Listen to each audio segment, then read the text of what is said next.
नमस्कार, the book pod में आपका स्वागत है। मैं हूं आपकी होस्ट काजल। और मैं हूं आपका दोस्त आरके।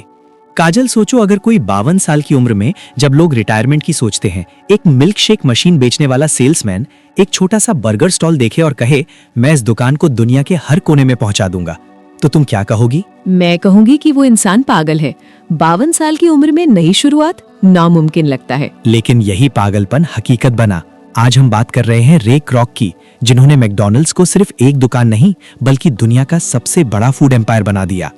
आज हम डिकोड करेंगे प्रदीप ठाकुर की किताब मैकडॉनल्ड्स सक्सेस स्टोरी। ये कहानी बर्गर बेचने की नहीं है, ये कहानी है फ्रेंचाइजी मॉडल के जन्म की। कैसे एक आदमी की जिद ने खाने पीने का बाजार हमेशा के लिए बदल दिया और बिजनेस में सिस्टम और क्वालिटी कैसे आपको राजा बना सकती है। अगर आप अपना बिजनेस शुरू करना चाहते हैं या अपनी छोटी दुकान को एक बड़े ब्रांड में बदलना चाहते हैं तो ये एपिसोड आपके लिए मास्टर क्लास है। चलिए सफलता का स्वाद चखते हैं, सिर्फ द बुक पॉड पर। कभी कभी दुनिया को बदलने वाले जो बड़े बड़े आइडिया होते हैं वो किसी बड़ी लैब या बोर्ड रूम में नहीं बल्कि बिल्कुल आम सी जगहों पर पैदा होते हैं। हाँ बिल्कुल। ये कहानी सिर्फ बर्गर और फ्राइज की नहीं, ये उससे कहीं ज्यादा है। ये अमेरिका के बदलते कल्चर की, हाईवे पर दौड़ती कारों की और एक 52 साल के सेल्समैन के जुनून की कहानी है। एक ऐसा जुनून जिसने एक छोटे से ढाबे को दुनिया का सबसे बड़ा ब्रांड बना दिया। बिल्कुल, ये कहानी एक परफेक्ट स्टॉर्म की तरह है ना? सही कहा। इसमें सब कुछ सही समय पर हुआ। 1940 का अमेरिका, कारों का बढ़ता चलन और दो भाइयों का एक क्रांतिकारी आइडिया। लेकिन कहानी का असली हीरो वो नहीं थे। नहीं, कोई और ही था। हम शुरू करेंगे 1940 के लॉस एंजलिस से। ये समझने के लिए कि वो माहौल कैसा था जिसमें फास्ट फूड का बीज बोया गया। फिर हम मैकडॉनल्ड भाइयों के उस जीनियस सिस्टम को देखेंगे। हाँ, जिसने सब कुछ बदल दिया। और आखिर में हम उस आदमी पर फोकस करेंगे जिसने इस आइडिया को लिया और एक ऐसा साम्राज्य खड़ा कर दिया जिसकी किसी ने कल्पना भी नहीं की थी। बिल्कुल। तो 1940 का लॉस एंजल्स, मेरे दिमाग में तो वो हॉलीवुड की पुरानी फिल्में आती हैं, बड़ी बड़ी गाड़ियां, चौड़ी सड़कें। हाँ, और स्रोतों के हिसाब से ये शहर सच में कारों के लिए ही जी रहा था नहीं बल्कि कारों के लिए बनाया जा रहा था। सही। उस वक्त लॉस एंजल्स में 10 लाख से ज्यादा कारें थीं। ये अमेरिका के 41 राज्यों की कुल कारों से भी ज्यादा थी। कमाल है। लोगों के लिए कार सिर्फ एक जगह से दूसरी जगह जाने का जरिया नहीं था। नहीं, वो आजादी का प्रतीक था। अपना स्पेस, अपना कंट्रोल। लेकिन एक मिनट, स्रोतों में एक अजीब बात का जिक्र है कि ये सब अपने आप नहीं हुआ। आप उस साजिश की बात कर रहे हैं? हाँ, जनरल मोटर्स जैसी बड़ी कंपनियों का हाथ था। ये सुनने में थोड़ा अजीब लगता है। ये एक बड़ा सवाल है।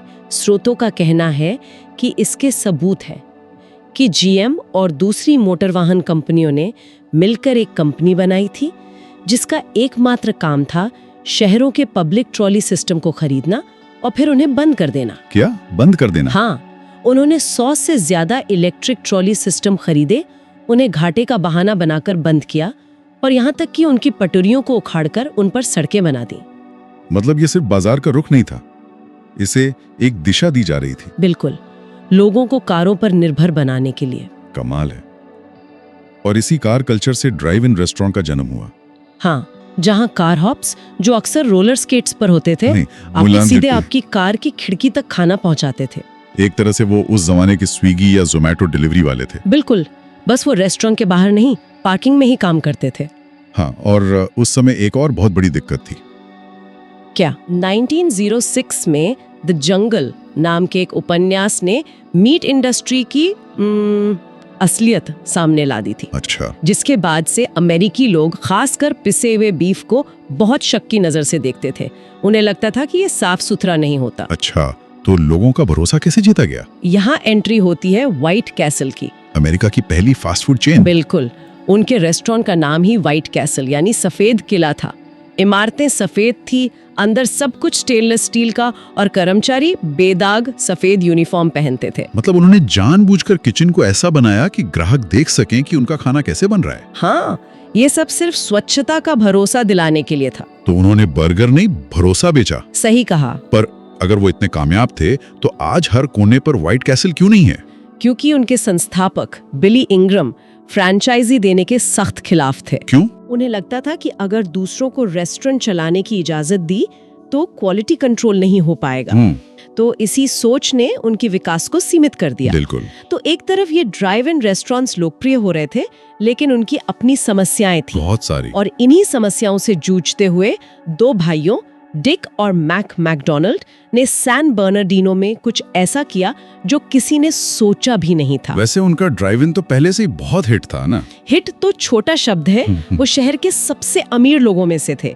हर साल एक नई कैडिलैक खरीदते थे। लेकिन यही उनकी सबसे बड़ी समस्या भी थी। हाँ, ड्राइव इन मॉडल में बहुत स्टाफ लगता था, खासकर वो 20 कार हॉप्स की टीम। उन्हें संभालना, ट्रेन करना, ये सब सिरदर्द था। और बर्तन बहुत टूटते थे। और सबसे बड़ी बात, लागत बढ़ती जा रही थी और मुनाफा कम हो रहा था। और इसी परेशानी से निकला वो आइडिया जिसने फास्ट फूड की दुनिया बदल दी। उन्होंने 1948 में अपना चलता हुआ कामयाब बिजनेस 8 महीने के लिए बंद कर दिया। ये तो बहुत अजीब फैसला लगता है। एक सफल बिजनेस को बंद करके मेन्यू छोटा कर देना, ग्राहकों को खुद काउंटर पर बुलाना, ये तो सफलता के हर नियम के खिलाफ जाता है। बिल्कुल। और यही उनकी क्रांति थी। उन्होंने समझा कि लोग बेहतरीन सर्विस या 25 तरह के आइटम के लिए नहीं आ रहे थे। तो किस लिए आ रहे थे? वो स्पीड, किफायत और एक जैसी क्वालिटी के लिए आ रहे थे। तो उन्होंने बाकी सब कुछ हटाकर सिर्फ उसी पे फोकस किया। हाँ, मेन्यू को 25 आइटम से घटाकर सिर्फ 9 कर दिया। प्लेटें, छुरी कांटे सब हटा दिए और कार हॉप्स को निकाल दिया और एक सेल्फ सर्विस विंडो बना दी। और किचन का क्या हुआ? किचन को उन्होंने हेनरी फोर्ड की असेंबली लाइन की तरह बना दिया। मतलब? हर कोई सिर्फ एक काम करता था। एक सिर्फ ग्रिल करेगा, दूसरा सिर्फ ड्रेसिंग करेगा, तीसरा सिर्फ फ्राइज बनाएगा और चौथा सिर्फ शेक बनाएगा। उन्होंने इसे स्पीडी सर्विस सिस्टम नाम दिया। और नतीजा ये हुआ कि लागत बहुत कम हो गई और स्पीड इतनी बढ़ गई कि लोग हैरान रह गए। और मुनाफा लगभग दोगुना हो गया। तो उन्होंने एक बेहतरीन सिस्टम बना लिया था।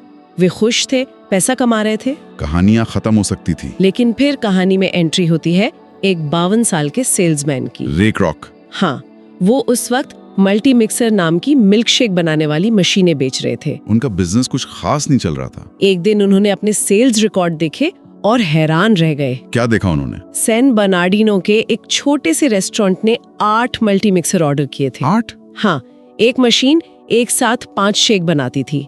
मतलब ये रेस्टोरेंट एक बार में 40 मिल्क शेक बना सकता था। 40 मिल्क शेक एक साथ? ये तो अविश्वसनीय था। एक मिनट, वो सिर्फ मिल्क शेक मशीनें बेच रहा था। एक रेस्टोरेंट ने 8 मशीनें ऑर्डर की और वो देश के दूसरे कोने तक सिर्फ ये देखने चला गया। यही तो रे क्रॉक का जुनून था। उसे लगा कि या तो ये लोग पागल हैं या फिर उनके हाथ कोई खजाना लग गया है। एक अच्छा सेल्समैन हमेशा मौके की तलाश में रहता है। और क्रॉक को लगा कि ये उसकी जिंदगी का सबसे बड़ा मौका हो सकता है। तो वो अपनी कार लेकर कैलिफोर्निया पहुंच गया। और उसने वहाँ क्या देखा? उसने जो देखा उससे उसकी आंखें फटी की फटी रह गई। ऐसा क्या था? उसने अपनी कार में बैठकर घंटों तक उस रेस्टोरेंट को देखा। लोगों की लंबी लाइनें थी, लेकिन वो बिजली की रफ्तार से आगे बढ़ रही थी। परिवारों के चेहरे पर खुशी थी। सब कुछ एक घड़ी की तरह काम कर रहा था। क्रॉक ने अपनी जिंदगी में ऐसा कुछ नहीं देखा था। उसे लगा कि उसने अमेरिका का भविष्य देख लिया है। तो वो सीधा भाइयों के पास गया होगा। हाँ, और कहा होगा चलिए इसे पूरे देश में फैलाते हैं। लेकिन भाइयों को कोई दिलचस्पी नहीं थी। क्या? क्यों? डिक और मैक अपनी जिंदगी से बहुत खुश थे। वो कहते थे, हम पहाड़ी पर अपने बड़े से घर के बरामदे में बैठना पसंद करते हैं और हर शाम सूर्यास्त देखते हैं। और ज्यादा सिरदर्द क्यों पालें? वाह, मतलब उन भाइयों को अपनी आरामदायक जिंदगी इतनी प्यारी थी कि उन्होंने अरबों डॉलर के साम्राज्य की चाबी किसी और को दे दी। पर क्रॉक ने हार नहीं मानी होगी। बिल्कुल नहीं। क्रॉक ने जिद पकड़ ली। उसने उन्हें फ्रेंचाइजी एजेंट बनने के लिए मना लिया।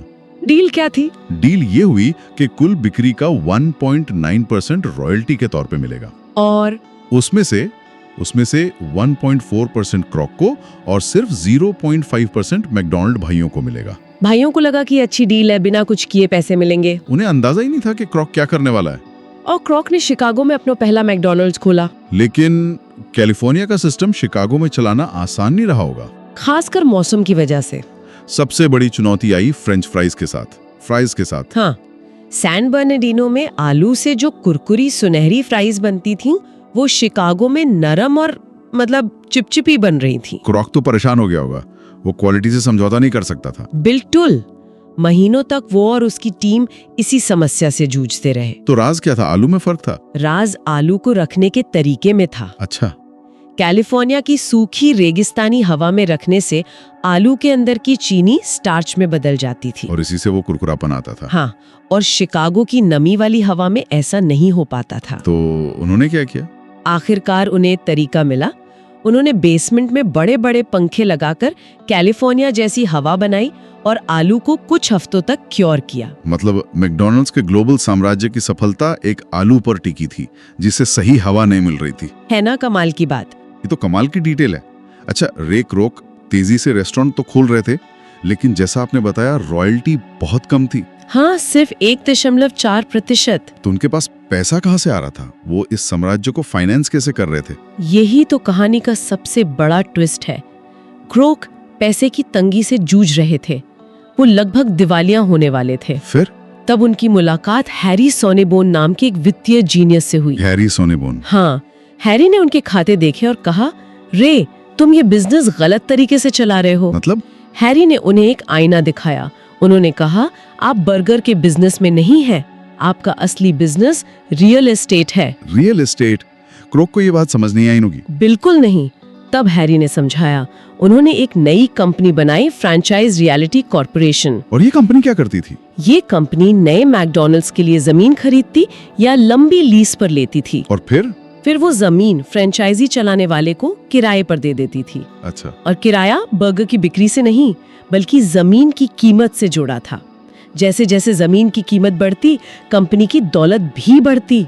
वाह, मतलब एक झटके में पूरी कंपनी की पहचान ही बदल दी। बिल्कुल। वो बर्गर बेचने वाली कंपनी से एक रियल एस्टेट कंपनी बन गई, जो बस साइड में बर्गर भी बेचती थी। एग्जैक्टली।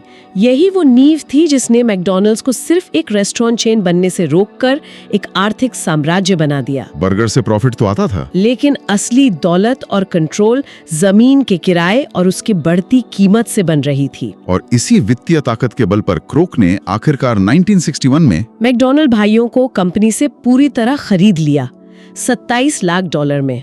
उस जमाने में ये बहुत बड़ी रकम थी। हाँ, लेकिन भाइयों को बाद में इसका बहुत मलाल रहा। क्यों?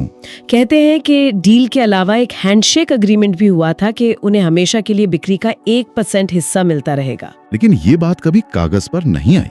और क्रोक ने उन्हें वो पैसा कभी नहीं दिया।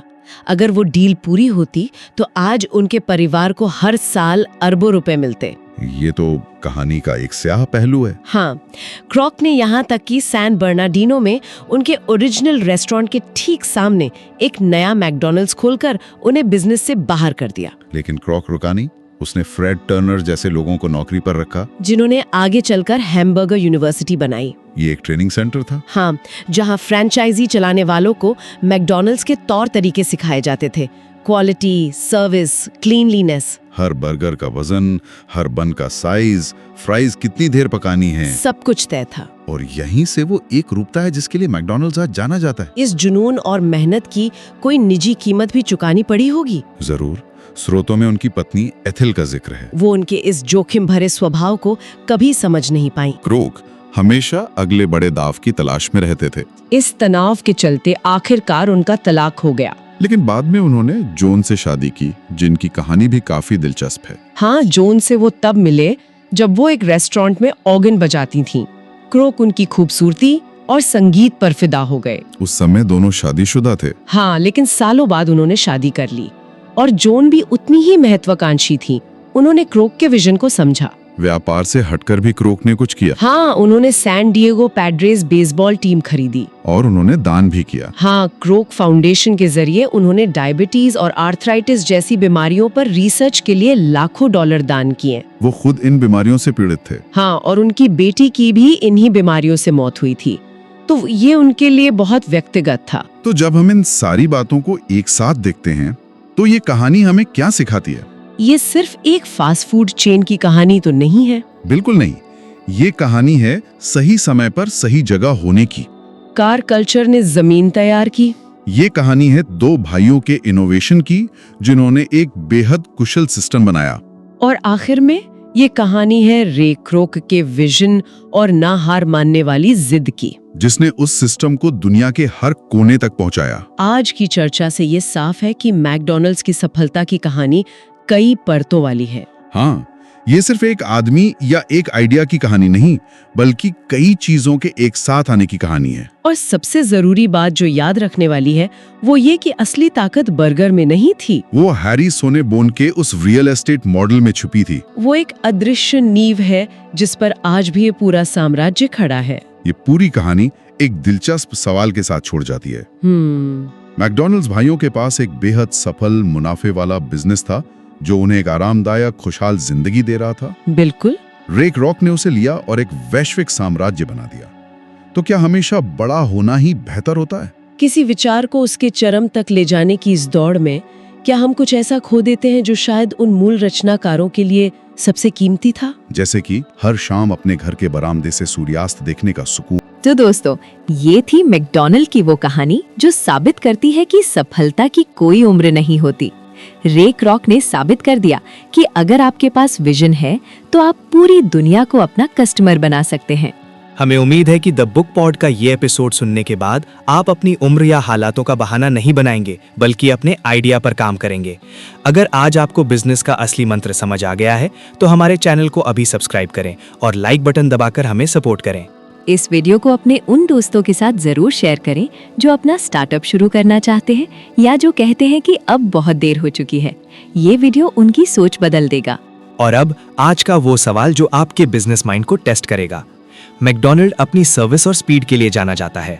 तो हमारा सवाल आपसे ये है और इसका जवाब आपको एक कस्टमर और एक बिजनेसमैन दोनों तरह से सोचकर नीचे कमेंट बॉक्स में देना है। अगर आपको आज अपना खुद का एक फूड बिजनेस शुरू करना हो तो आप क्या बेचना चाहेंगे? ए, कुछ बहुत ही देसी और ट्रेडिशनल जैसे वड़ा पाव या समोसा, या बी, कुछ मॉडर्न और विदेशी जैसे पिज्जा या बर्गर, और क्यों? अपनी ड्रीम डिश का नाम कमेंट में लिखें। देखते हैं आप में से कितने लोग अगला रे क्रॉक बनने को तैयार हैं। हमें आपके जवाब का इंतजार रहेगा। मैं आरके और मैं काजल। आपसे फिर मिलेंगे सफलता की एक नई कहानी और नई किताब के साथ। तब तक के लिए बड़ा सोचिए और शुरुआत कीजिए। I am loving it. धन्यवाद।